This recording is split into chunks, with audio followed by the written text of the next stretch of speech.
Hey everyone, Reid Henrichs, Valor Ridge. The purpose of this video is to talk about a potential issue that you may face. They sure don't make them like they used to. Let's go ahead and get started.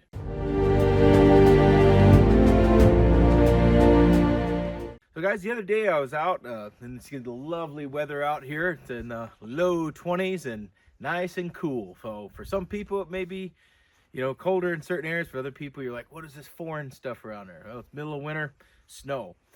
No matter what, I still always like to go outside and get some trigger time every so often, get my live fire going.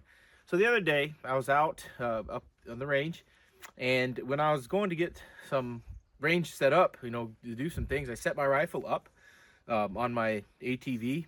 When I set it up, it fell. It didn't fall, but about maybe 2.5 foot down to the ground. What I had was a rifle real similar to this, with this light mount right here. As you can see, it's a pick rail and it's got a clamp on there. And it's not that I'm against this certain brand of light. I think Surefire makes great lights, but the problem is it fell and hit the ground. It hit grass. It didn't hit concrete, didn't hit pavement or anything. It just hit grass. But what happened was, you can see right there where it broke and sheared off. So the light broke at this mount here. It's a real thin piece of aluminum, if you can see that. If you guys can see, that's where it broke off. Now, the problem is that, like I said, it fell on the grass. It wasn't a hard fall. It was just simply set up like this, and then it tipped over and landed. The front sight is what took most of the fall. It didn't necessarily even fall on the light. The front sight hit it.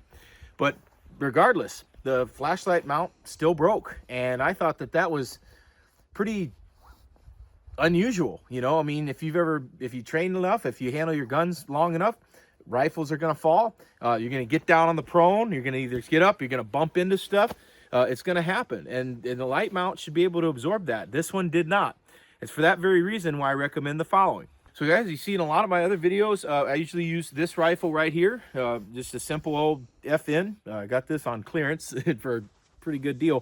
But it's for this very reason why I use polymer flashlight mounts. I use, this obviously is a Surefire light, so it's not that their lights are bad. Their lights are good. It's just, for whatever reason, that light mount just broke for a very minimal impact, and it didn't even land directly on it.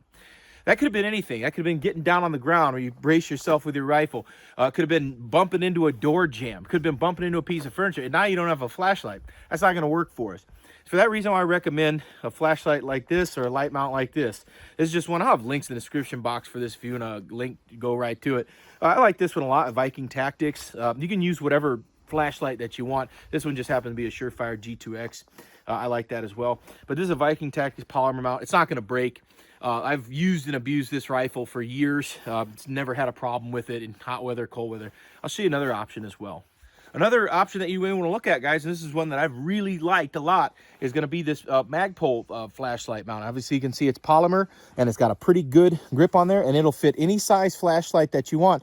And it's got a little screw adjustment you can just tighten down, and it'll work just like that. I got a Phoenix light in here, and that's worked really well for me. What I like about this one is that you can put it up on the top here, or you can put it on the side.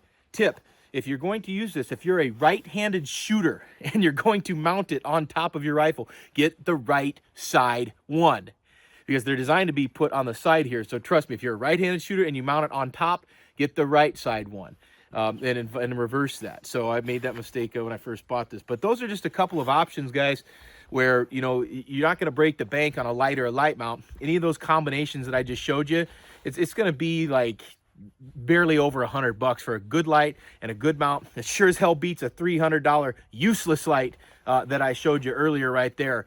And like I said, I'm not against Surefire lights. I've got them on some of my rifles, but for whatever reason, this mount option that they have here, the pick rail attachment, is fine.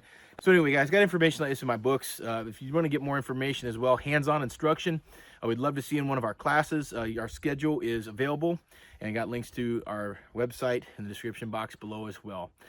Guys, if you found the information in this video helpful, go ahead and subscribe to the channel. Follow me on social media. Those links are down below. If you want to learn how to use your rifle effectively, come out to Valor Ridge and we can help you. This is Reid Henrichs with Valor Ridge reminding you, the lessons that we learn are written on tombstones of others. We'll see you on the ridge.